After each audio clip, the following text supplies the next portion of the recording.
A vida íntima de Nosso Senhor Jesus Cristo, revelada à Abadesa Maria Cecília Bage, capítulo 5 do tomo 1.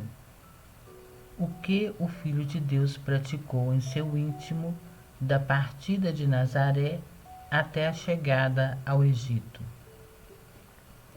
Impetra graças para Maria e José. Devendo partir da pátria para ir a país estrangeiro, segundo a ordem de meu pai, pedi-lhe que se dignasse dar tanto à querida mãe como a seu esposo José uma nova graça, para que de boa vontade se submetessem à ordem tão dura. E como deviam ser eles que mais haveriam de sofrer na fuga para pôr a salvo minha pessoa, assim era-lhes necessária maior graça para de boa vontade se submeterem à ordem divina. Por essa razão, supliquei ainda ao Pai que na revelação que mandasse o anjo fazer em sonho a José, desse-lhe nova virtude e nova graça. Assim, de fato, o fez o Pai. Na mesma noite em que o anjo falou em sonho a José, falei eu próprio à minha dileta mãe e lhe expliquei em poucas palavras a vontade do Pai, acrescentando que sofresse de bom grado a aflição por meu amor e que, em tal ocorrência, eu queria pôr à prova a realidade do seu amor, como punha à prova meu amor para com ele e para com meus irmãos. Como o Pai estava certo de que meu amor, sem submeter-me a prova alguma e não obstante o fazia, assim agia eu de modo semelhante para com ela, e se bem que estivesse seguro de seu amor mais do que materno, e por isso se sujeitasse voluntariamente às ordens do Pai eterno, como voluntariamente me sujeitava eu também. Confortada com tais palavras, a querida mãe mostrou-se inteiramente pronta a realizar as obras do Pai, e quando José a avisou da partida, ela já estava preparada. Dor e resignação. Atravessava o coração da querida mãe e de José a dor de terem de levar-me a país estrangeiro, completamente desprevenidos de qualquer provisão. A compaixão para com a minha pessoa era muito grande. Não obstante, estavam totalmente entregues à vontade do Pai, aceitando de bom grado a ordem. E na verdade, esposa minha, podiam estar contentes enquanto tinham consigo o unigênito Filho de Deus. Que poderiam temer? Se Davi dizia com toda segurança: nada temereis, pois estais comigo, no Salmo 22:4, quanto mais podiam dizê-lo eles que possuíam segurança maior do que a de Davi, por me ter no meio deles, porque me viam com os olhos do corpo, enquanto aquele via-me e considerava-me só em espírito. Sentia, porém, alguma aflição ao ver o grande sofrimento que dominava a querida mãe e a José, e como suas almas inocentes deviam estar angustiadas e atribuladas.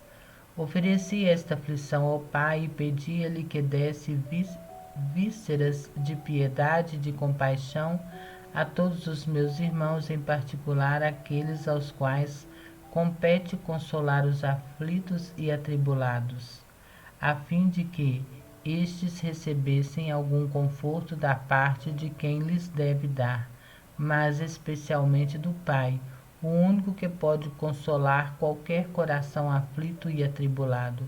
Supliquei-lhe ainda que, em virtude de minha compaixão, se dignasse perdoar aqueles que se mostram duros e cruéis, sem se compadecerem do próximo, quando o veem angustiado. Contra eles, o Pai estava muito irado e disposto a usar para com eles de idêntica dureza, não querendo mostrar-se compassivo para com os que não querem ter piedade do próximo. Revelou-se o Pai aplacado pelas oferendas feitas por mim com tanta insistência e submeteu-me infundir em todos parte da piedade e da compaixão que eu experimentava para com os meus irmãos. Fez-me saber que existem muitos corações duros, obstinados e perversos que não se deteriam diante das inspirações e da graça que lhes concedia, para os quais havia um decreto terrível, isto é, que não encontrariam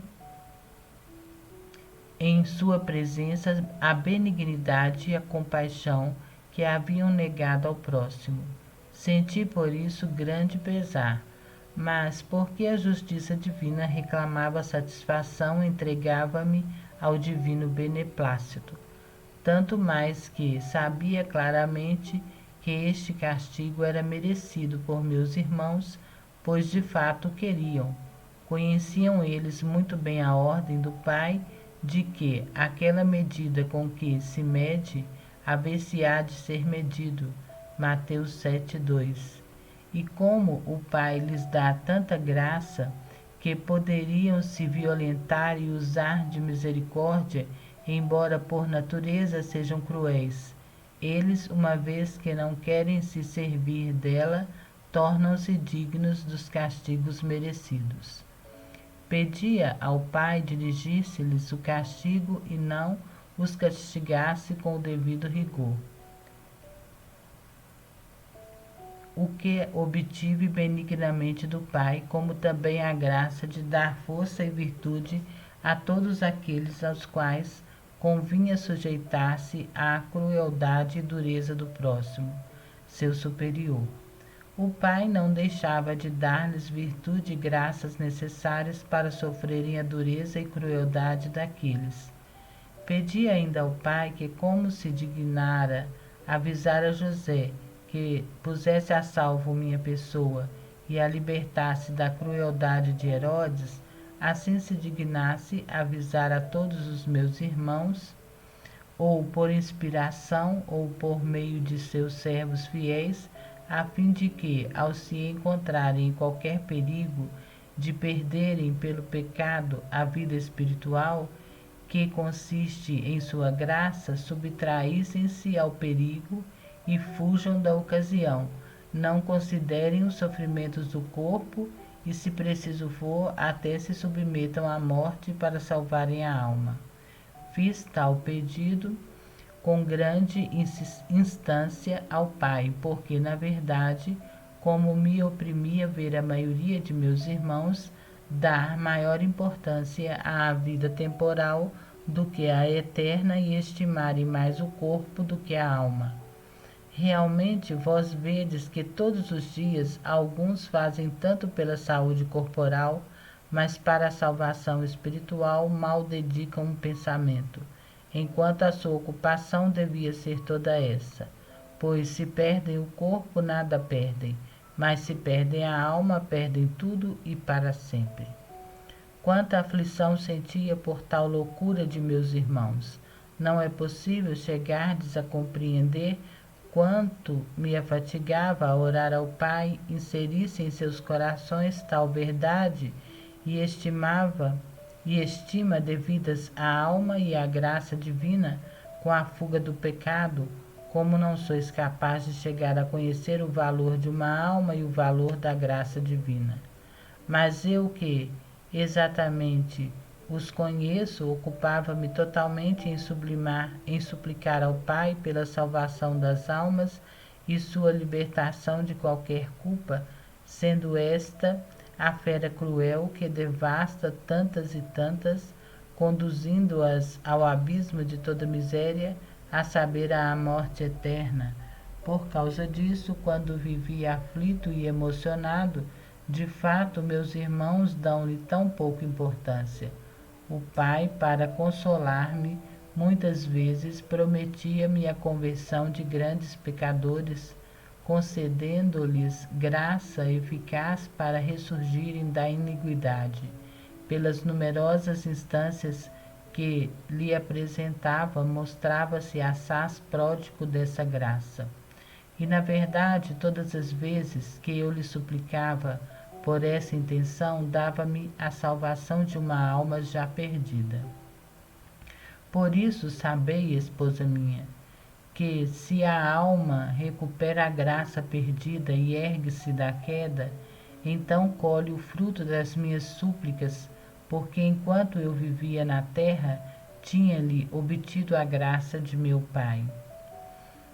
Mas mostrava-se-me tão ingratas que não sentem obrigação alguma para comigo, nem ao menos me agradecem. Realizava, porém, esta parte em favor delas relativamente a meu Pai, agradecendo-lhe em nome delas, bendizendo e louvando a infinita bondade e misericórdia infinita e o infinito amor para com meus irmãos. Embora a ingratidão de meus irmãos não o merecesse de modo algum. A partida para o exílio, mistério escondido. Chegada a hora determinada pelo pai de minha partida para o Egito, eu estava já preparado para sofrer aquela tribulação, como também minha querida mãe. Veio José e, tendo comunicado a revelação do anjo à sua esposa, partiram imediatamente com grande pressa, desprovidos de tudo. Ó dura partida! Mas realizada por eles com toda prontidão e resignação. No meio das angústias tinham uma alegria grande que eles ainda não possuíam por não poderem abranger o mistério ali oculto. Alegravam-se também eles naquela aflição por terem consigo seu Jesus, que os tornava plenamente consolados. Alegrava-me por saber que à minha chegada ao Egito deviam jogar-se por terra os ídolos e precipitar-se no inferno grande multidão de demônios que ali eram adorados. Sabia ainda que os países por onde eu passaria seriam repletos de bênçãos celestes. Tudo isso trazia-me regozijo muito grande, tanto mais por já saber que naquelas partes por onde eu andava o Pai devia, com o tempo, ser honrado por uma multidão de almas penitentes que seriam mártires de amor. Tudo isso fazia-me muito consolo. Oferecia este consolo ao Pai e suplicava-lhe se dignasse consolar as almas que padecem e se afadigam por sua glória na salvação do próximo, e este consolo fosse fazê-los colher fruto de suas fadigas, convertendo as almas obstinadas e perversas e reconduzindo-as ao verdadeiro estado de vida perfeita e à prática das virtudes cristãs. Na verdade, a maior consolação que pode ter alguém que se afadiga pela glória de meu Pai e pela salvação do próximo consiste em ver o fruto de suas canseiras, a conversão dos pecadores. Prometeu-me tudo isso, Pai, como de fato não deixa de fazer para com aqueles que verdadeiramente se empenham nesta obra tão grata a Ele e fazem-no desinteressados, sem procurar a vanglória, mas só a glória de meu Pai e o bem da alma do próximo.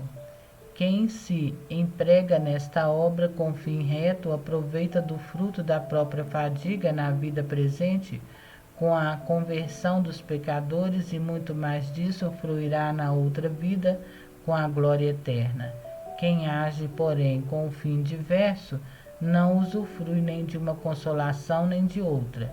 Vi ainda que muitas destas almas empenhadas em mistério tão grato ao Pai perderiam o mérito de fazerem esta obra por interesse próprio, por vaidade, para conquistarem crédito junto dos homens, ensoberbecendo-se devido aos seus talentos. Estas lançam suas fadigas ao vento sem fruto algum para as almas, pois a palavra divina não produz efeito nos corações dos homens se é explicada por um coração soberbo e com ânimo vão e ambicioso. Sentia grande aflição por estes e pedia ao Pai se dignasse dar-lhes uma graça e uma luz superior para conhecerem a própria loucura. Prometeu-me fazê-lo pai dileto, como realmente não deixa de fazer para com todos, mas nem todos querem se prevalecer disto e por isso prejudicam-se a si mesmos, querendo aderir ao amor próprio e não à luz e à graça que lhes é comunicada por meu Pai. Espalham em vão as próprias fadigas, ficam privados de qualquer mérito junto do Pai, usurpando a glória que, com toda razão, só o Pai é devida. Como todo bem vem e procede do Criador, a ele deve endereçar-se e não à criatura, simples instrumento do qual se serve meu Pai para as obras de seu serviço e de sua maior glória. Em viagem. Quando José participou seu sonho e a ordem de Deus manifestada pelo anjo, logo a querida mãe e José genuflexos adoraram os decretos divinos. Estreitou-me ela em seu peito virginal e puseram-se a caminho. Andavam, louvando e bendizendo ao Pai, e eu falava com ele. Entre os sofrimentos, alegrava-me muito ao ver estas almas tão prontas a seguirem as ordens de meu Pai e conformadas com sua vontade. Considerava-me, porém, naquela viagem, pobre, humilhado e sujeito ao furor de um rei iníquo, que com tanto ardor procurava dar-me a morte. Oferecia tal abaixamento e submissão ao Pai, com desconto do que fazem meus irmãos, os quais se ensoberbecem diante das ordens de seus maiores, não querendo submeter-se a quem devem, e tanto menos à ordem divina, recusando sujeitarem-se à lei de seu amado Pai, lei de amor doce e suave, e vendo-me submisso às ordens e aos rigores de um rei temporal, eles não se envergonhavam de levantar a cabeça e contradizerem as ordens divinas. Nos braços de José. Caminhando assim de noite, em tempo rígido, sofria o frio e muitas incomodidades. Estava nos braços, ora da querida mãe, ora de José. Embora ele por pouco tempo me segurasse, ordenava-o a minha mãe quando o ânimo de José estava angustiado pelo sofrimento, cansaço e outras aflições provenientes da estação contrária. Ao receberem-me nos braços, ficava inteiramente consolado e cheio de alegria. Tinha tal caridade para com José, por ordem de meu pai, porque não fazia coisa alguma sem o seu beneplácito. Nestas ocasiões, suplicava ao Pai que fizesse também qualquer alma aflita por meu amor experimentar semelhante doçura, manifestando-se-lhe ao coração por meio das consolações divinas, a fim de que com isso viesse a adquirir mais força e vigor no caminho da virtude, que às vezes se torna um pouco áspero aos sentidos e causa tédio à fraca humanidade. O Pai prometeu-me fazê-lo e deveras não deixa de executá-lo, fazendo muitas vezes experimentarem consolos celestes aqueles que caminham pela estrada das aflições e das cruzes, imitando-me. Quando ficava privada de mim, a querida mãe achava-se inquieta de amor, pois não podia o seu coração amante suportar nem por um só momento a privação de seu tesouro. Estava, porém, toda conformada com a vontade divina. Eu, contudo, quando não estava em seus braços, fazia-a sentir que lhes falava ao coração e com palavras de amor ardente e confortava, e assim ficava de algum modo consolada. Ânsias e cantos. Caminhando assim pelo restante da noite, ao raiar o dia, apressavam mais o passo, porque a querida mãe e o seu esposo José receavam muito ser detidos, e, embora seguros, o amor que me dedicava faziam tremer muito. Estando um tanto longe, deram algum alívio ao seu cansaço e, pondo-se ambos a mirar meu rosto, ficaram plenamente consolados e contentes. Recomeçando a caminhada com maior pressa, pôs-se a querida mãe a cantar hinos de louvor ao Pai Eterno e a mim. Naquele canto paradisíaco jubilava a alma do casto José e não percebia nem sentia a fadiga do caminhar. Alegrava-me também eu, esposa minha, ao ouvir aquele canto que me estimulava a amor mais forte para com minha cara mãe. E entre aqueles deleites parecia que voávamos, caminhando com ligeireza, como se fôssemos levados a vôo. Os anjos todos ficavam admirados e muitos se regozijavam, especialmente os que faziam a corte à rainha, vendo-a cantar tão suavemente. Oferecia este prazer ao Pai e suplicava-lhe se dignasse fazer com que experimentassem semelhantes delícias. Embora não do mesmo modo, todas as almas que se apressam pelo caminho do céu, a fim de não sentirem tanta labuta, nem se cansarem pelo caminho tão longo. E efetivamente todas são bem consoladas e reconfortadas com visitas celestes por meio da graça divina. Alimentam-se. Caía a tarde e, sentindo a necessidade de algum alimento no meio do campo, sentados, procuravam dar-me algum conforto. Embora sentissem eles disto grande necessidade, quiseram, todavia, primeiro dar-me a mim o alimento. Aceitei o leite puríssimo da mãe dileta e, um pouco confortado, comecei a repousar. Então José tomou um pedaço de pão que trazia, reconfortando-se com a sua santa esposa. Durante este tempo oferecia ao Pai o sofrimento e a extrema pobreza em desconto das excessivas comodidades procuradas por meus irmãos. Pedi ao Pai que, assim como Maria e José, antes de tomarem alimento para si, quiseram nutrir-me, fizesse que todos meus irmãos primeiro procurassem fazer as obras do serviço do meu Pai e depois as que lhes fossem necessárias. Antes pensassem em alimentar o espírito com as contemplações divinas e as obras santas e em seguida cuidassem da manutenção do corpo. O Pai prometeu-me fazê-lo e dar a todos tantas graças quantas lhe fossem indispensáveis para poderem agir deste modo e inspirar-lhe ao coração tão santas obras.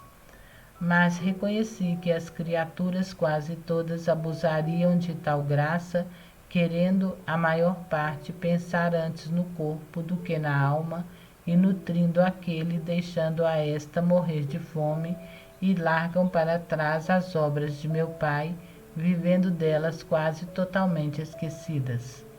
Sentia por causa disso grande pesar e oferecia-o ao Pai para suprir as falhas de todos os meus irmãos e especialmente daqueles que têm mais o dever de fazê-lo e não o fazem, porque têm mais conforto e por isso são mais obrigados. O Pai aceitava tudo com grande amor e mostrava-se muito satisfeito com minhas ofertas.